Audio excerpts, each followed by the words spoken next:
RJS की बात करेंगे, मेंस की पेपर की, और चारों पेपर को डिस्कस करूंगा। कट ऑफ की बात भी मैं करूंगा। और देखो, मैं जो बताने वाला हूँ कि फ्यूचर में आपको कैसे पढ़ना चाहिए। वीडियो स्टार्ट करने से पहले आप लोगों को कुछ बताना था। कृष्णा एकेडमी आप लोगों के लिए स्पेशल बैच लेके आया, स्पेशल क्लास लेके आया राजस्थान एपीओ के लिए, माइनर एक्ट के लिए विद टेस्ट सीरीज। इसमें आपको टेस्ट सीरीज साथ में मिलेगी, 50% ऑफ है। 7,500 मतलब आपको 7,500 करीब पड़ेंगे। अगर आप मेरा नाम लोगे, नितिन मीना बताओगे, फिर जयपुर चैनल का नाम बताओगे, तो आपको 1,000 रुपये ऑफ और मिल जाएंगे। और ये बैच 8:30 से 9:30 बजे के आसपास चलेगा, सुबह मॉर्निंग में। और ऑनलाइन ऑफलाइन दोनों है, आप जैसे भी ज्वाइन करना चाहते हो कर सकते हो। 11 सितंबर को ये बैच स्टार्ट हो रहा है।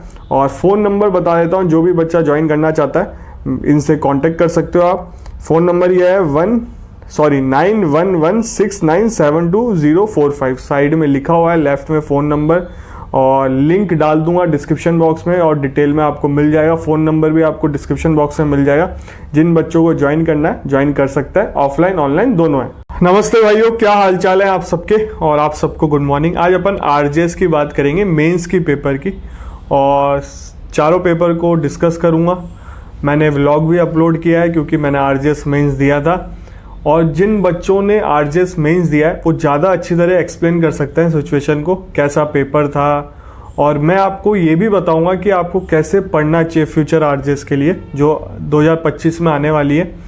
और देखो क्या है, कोचिंग का आपने वीडियो देख लिए होंगे, कोचिंग के टीचरों ने बता दिया होगा। और आरजेएस का पेपर मिलता नहीं है, तो टीचरों को आप कितने क्वेश्चन बता पाओगे। 22 करीब क्वेश्चन आए थे सिविल क्रिमिनल में, दोनों में, और हिंदी इंग्लिश के ऐसे आए थे। ऐसे चलो 3-3 आते हैं, याद रह जाते हैं। 6 टोटल 6 आते हैं, आपको करने 3 होते हैं। और बट क्रिमिनल के क्वेश्चन कितने याद रख लोगे। मैंने उस सिचुएशन को फेस किया है, तो मैं ज़्यादा एक्सप्लेन कर सकता हूँ आपको अच्छी तरह। और कट ऑफ की बात भी मैं करूँगा। और देखो, मैं जो बताने वाला हूँ कि फ्यूचर में आपको कैसे पढ़ना चाहिए, मैं ये नहीं कहूँगा कि हर कोई इसको फॉलो करे। जिसको अच्छा लगे वही फॉलो करे। बहुत बच्चे बोलने आ जाएंगे, सर खुद तो पास हुआ नहीं, दूसरों को ज्ञान देता रहता है। तो मैं आप पे कोई प्रेशर नहीं डाल रहा है कि इस चीज़ को फॉलो करो। आपको सही लगे, आप लोग समझदार इंसान हो, आप एक एडवोकेट हो, एक लॉयर हो, आपने लॉ करिए, आपको सही गलत चीज़ों का पता होना चाहिए। आपको अच्छा लगे तो फॉलो करना, नहीं लगे तो मत करना, ठीक है। अपन बात कर लेते हैं सबसे पहले पेपर की। देखो, सबसे पहले पेपर आया था सिविल का। 2 दिन चलता है ये पेपर, तो सिविल का पेपर आया था। और कट ऑफ की बात भी करनी है, मैंने कट ऑफ बना रखी है क्योंकि मैं बहुत ढंग से चीज़ों को देखा है, तब जाके चीज़ें बता रहा हूँ मैं आपको। और पास में काम चल रहा है घर में, तो साउंड आया तो उसके लिए सॉरी। देखो, सिविल का पेपर डायरेक्ट क्वेश्चन आए थे, मतलब इलास्ट्रेशन बेस 1 या 2 क्वेश्चन था ज़्यादा से ज़्यादा। और मतलब बहुत सीधे क्वेश्चन कहते हैं ना, बिल्कुल डायरेक्ट क्वेश्चन वो थे। तो बच्चों ने अच्छा स्कोर किया होगा। नंबर कैसे मिलते हैं, कॉपियाँ कैसे चेक होती है, कब तक रिजल्ट आ जाएगा, इसकी भी मैं बात करूंगा इस वीडियो में। तो वीडियो ढंग से देखना, विदाउट स्किप करके देखना, चाहे आपने मेंस दिया हो चाहे नहीं दिया हो, क्योंकि फ्यूचर में आप कभी ना कभी तो देना चाहते हो ना मेंस, तो फायदा मिलेगा आपको। वीडियो ढंग से देखो। तो डायरेक्ट क्वेश्चन थे। अब कुछ को पेपर लेंदी लगा होगा, कुछ को पेपर लेंदी नहीं लगा होगा। जजमेंट राइटिंग भी ईजी थी, कोई ऐसी हार्ड नहीं थी। सिविल की बात कर रहा हूँ मैं अभी। तो कुछ को पेपर लेंदी लगा होगा, कुछ को नहीं लगा होगा। जो फर्स्ट टाइम दे रहे होंगे ना पेपर, उनको लेंदी लगेगा, क्योंकि उनको पता नहीं होता, क्योंकि उसमें गैप आता है। क्वेश्चन आता है, क्वेश्चन पेपर मिलता नहीं है, उसी में क्वेश्चन को और आंसर, मतलब क्वेश्चन होता है, आंसर करना होता है आपको। एक क्वेश्चन दिया, उसमें गैप दे दिया, और गैप वो काफ़ी सारा देता है। ऐसा नहीं कि थोड़ा सा गैप दिया, काफ़ी सारा गैप देता है। बच्चे सोचते हैं कि पूरा भरने को, बहुत बच्चे ऐसे होंगे कि सोचेंगे पूरा भरना है हमें, तो जो आता है लिख दो, जो भी आता है इससे रिलेटेड, इस टॉपिक से रिलेटेड भर दो। उन्हीं का पेपर छूटता है। अगर आपने क्वेश्चन को समझा और क्वेश्चन का आंसर ही दिया है आपने, देखो ये कॉलेज का पेपर नहीं है कि भरने के नंबर मिलेंगे, इस चीज़ को ध्यान रखना आप। तो जो क्वेश्चन आप, जो उन्होंने पूछा है उसका आंसर देना है आपको, ठीक है। तो उससे अगर आप उस फॉर्मूले पे चलते तो आपका पेपर नहीं छूटा होगा। और ऐसे बहुत बच्चे होंगे जो सीनियर होंगे, उनको ये बात पता होगी, उन्होंने यही फॉलो किया होगा। तो मैंने भी यही चीज़ फॉलो की है, मैंने कोई पेपर भरने में नहीं दिया। और मेरी राइटिंग ख़राब है, इसकी बात मैं एंड में करूँगा वीडियो के। तो ये चीज़ अगर आपने फॉलो करी होगी तो आपका पेपर नहीं छूटा होगा, ठीक है। सिविल के पेपर की बात हो गई। हिंदी के टॉपिक जो ऐसे आए थे, ईजी थे, हर कोई कर सका होगा। जिसकी हिंदी लैंग्वेज अच्छी है, जो हिंदी मीडियम से, उनको तो बहुत अच्छा प्लस पॉइंट था। बट इंग्लिश मीडियम के जो बच्चे थे उनकी बात करूँगा, जो जैसे हमें हिंदी लिखना नहीं आती तो हमें तो ड्रॉबैक ही था। तो स्कोर हिंदी मीडियम के बच्चे अच्छा करते हैं। मात्राओं की गलतियाँ हुई होंगी मेरे से तो, और बहुत सारे बच्चे होंगे जिनसे गलतियाँ होगी जो इंग्लिश मीडियम से हैं, और जो हिंदी मीडियम से हैं उनको बहुत इजी टॉपिक मिले थे, आराम से उनके पास मतलब भरने का टाइम था, सफिशिएंट टाइम था, उन्होंने भर दिया होगा। हिंदी इंग्लिश का पेपर नहीं छूटता, इस चीज़ का ध्यान रखना, उसका लिए एक सफिशिएंट टाइम मिलता है। 2 घंटे का पेपर होता है हिंदी इंग्लिश का, क्रिमिनल का 3 घंटे का होता है, सिविल का भी 3 घंटे का होता है, ठीक है। 2 दिन चलता है। सिविल का पहला पेपर था, फिर हिंदी का पेपर था, ब्रेक था, 9 से 12 सिविल था, फिर 3 से 5 हिंदी था। अगले दिन 9 से 12 क्रिमिनल था और 3 से 5 इंग्लिश था। ये एग्ज़ाम का पैटर्न है, यही चलता आ रहा है, ठीक है। अब बात करते हैं क्रिमिनल लॉ की। अगले दिन क्रिमिनल लॉ का पेपर देखा जाए लास्ट टाइम प्रैक्टिकल क्वेश्चन ज़्यादा आए थे, उससे पहले भी प्रैक्टिकल क्वेश्चन ज़्यादा आए थे, बट इस टाइम डायरेक्ट क्वेश्चन बहुत थे और practical question, concept based question शायद 4-5 थे या 3 थे, ज़्यादा नहीं थे, और डायरेक्ट क्वेश्चन थे। तो क्रिमिनल में भी बच्चों को कोई दिक्कत नहीं हुई होगी, ठीक है। वही बात आती है पेपर छूटा होगा कि नहीं छूटा होगा। सिविल से थोड़ा कंपेयर करें तो क्रिमिनल का पेपर थोड़ा लेंथी था, क्योंकि 4-5 क्वेश्चन प्रैक्टिकल आ गए, उनको पढ़ना समझना। डायरेक्ट क्वेश्चन होता है तो दिक्कत नहीं आती, आंसर आता है, लिखते जाओ, तो छूटने के चांसेस कम है। बट क्रिमिनल का पेपर थोड़ा सिविल से कंपेयर करेंगे तो लेंथी मान लो आप, छूट सकता है।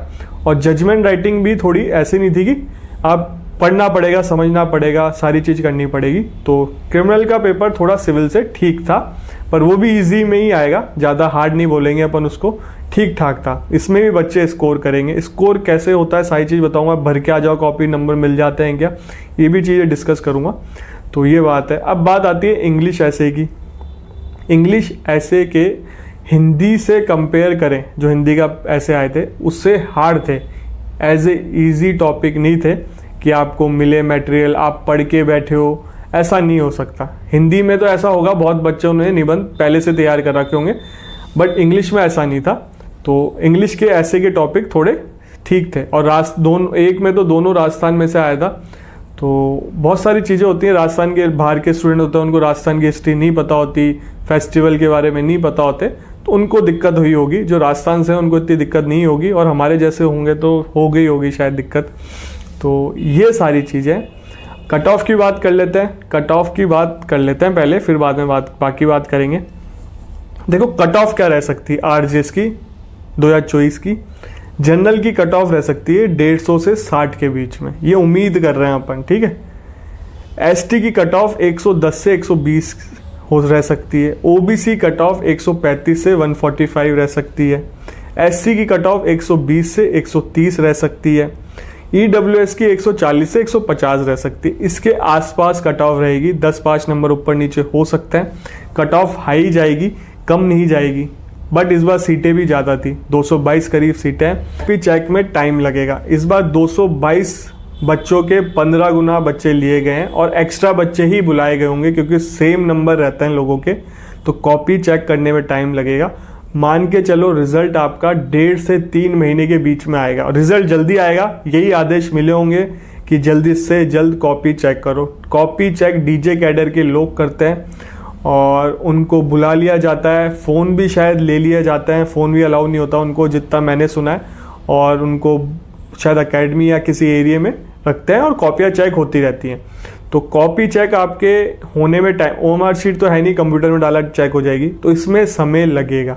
और हमारी जैसे कि कोई कॉपी चेक करेगा तो उसको पढ़ने में भी समय लगेगा। इतनी गंदी राइटिंग लिखी है मैंने, आप सोच नहीं सकते। जो मेरे अगल बगल बैठा होगा उन्होंने देखा होगा, जो मेरे टीचर होंगे उन्होंने, वो टीचर तो मुझे देख के जा रहे थे, अगल बगल के भी देख रहे थे, और मैं छुपाता तो हूँ नहीं। अब लिख रहे हैं तो अब देखो जो है वो है यार, सामने है, कोई कुछ कर नहीं सकता। और बचपन से मेरी राइटिंग ख़राब है, अब और ख़राब होती जा रही है, इसका कोई इलाज नहीं है। राइटिंग जिनकी अच्छी होती है उनको प्लस पॉइंट है, इस चीज़ का ध्यान रखना। आरजीएस में पेपर को प्रेजेंट कैसे किया है, सब को नॉलेज होती है, सबको सब कुछ आता है, बट प्रेजेंट आपने कैसे किया है उसके ही नंबर मिलते हैं। सटीक आंसर दिया है उसके नंबर मिलते हैं। अब भरने की बात आती है, देखो जो कॉपी भर के आए होंगे, देखो आरजीएस की कॉपी ऐसे चेक नहीं होती, कॉलेज तो है नहीं कि भर के आ जाओ नंबर मिल जाएंगे, 3 ईयर का पेपर तो है नहीं कि भर के आ जाओ नंबर मिल जाएंगे। जो क्वेश्चन पूछा है उससे रिलेटेड आपने आंसर दिया है। 3 नंबर का है तो उसको सफिशेंट वे में लिखना है आपको।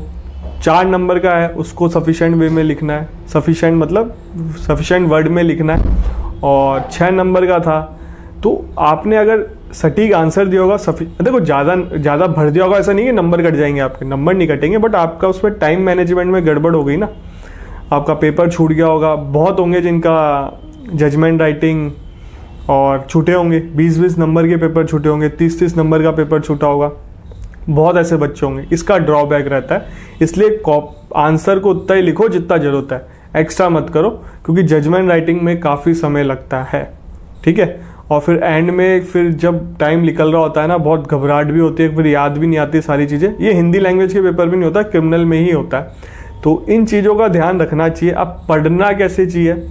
पढ़ना ऐसे चाहिए, आपको मैं बार बार बोल रहा हूँ, प्री के लिए डायरेक्ट ढंग से पढ़ लो, मेंस के लिए अपने नोट्स बना लो प्री में से, ठीक है। क्योंकि इस बार इतना कम समय मिला है, जिनके नोट्स होंगे वो अच्छी तरह पढ़ पाए होंगे जैसे, और जो आप पहले से पढ़ के बैठे होंगे, क्योंकि रिवीजन का इतना टाइम दिया नहीं, किसी का तो एक बार भी कोर्स नहीं होगा। तो इन चीज़ों का ध्यान रखो। प्री पढ़नी है तो डायरेक्ट से पढ़ो, मेंस के लिए नोट्स बनाओ अपने, किसी और के नहीं। हो सके तो कोचिंग से नोट्स बनाओ। आपको नोट्स के बारे में पता होना चाहिए, क्योंकि दूसरों के नोट्स में गलतियां होती हैं, इसलिए मैं कहता हूँ। और फिर आपको कुछ चीज़ें वो अपने हिसाब से लिखते हैं, जैसे आप अपने नोट्स बनाओगे अपने हिसाब से बनाओगे, शॉर्ट में भी लिख सकते हो, बहुत सारी चीज़ें होती हैं। और जितना शॉर्ट करोगे डायरेक्ट को, शॉर्ट करना पड़ेगा आपको। ऐसा नहीं कि रिवीजन, क्योंकि रिवीजन बार बार पूरा डायरेक्ट तो करना नहीं है, चीज़ें आपको समझनी पड़ेगी। प्री में कैसे क्वेश्चन आता है, मेंस में कैसे क्वेश्चन आता है, तो आपको टेस्ट सीरीज भी ज्वाइन करनी पड़ेगी। कोचिंग करनी है तो कोचिंग भी करो, कोचिंग करना कोई बुरी बात नहीं है। मैं बस ये कहता हूँ कि विदाउट कोचिंग भी पास होना पॉसिबल है, बट जो फाइनेंशियली सही है उनको कोचिंग करनी चाहिए। मैंने कोचिंग नहीं ली कभी, मैंने हिंदी की कोचिंग ली है और किसी की कोचिंग नहीं ली। उसका मुझे अफसोस है कि मेरे को कोचिंग लेनी चाहिए थी लॉ की।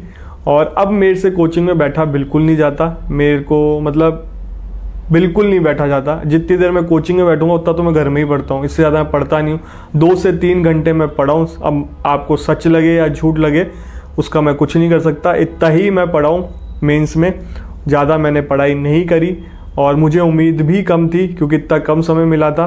और मुझे अब देखो बोलना बड़ी बात हो जाएगी, ठीक है, अब जो भी है आपको मानना है नहीं मानो उसका कुछ नहीं कर सकते। तो फ्यूचर आरजे, और देखो आरजे से रिलेटेड एक खुशखबरी भी आ रही है, उस पर मैं वीडियो लेके आऊँगा। चैनल को सब्सक्राइब रखो, बेल आइकन दबा के रखो।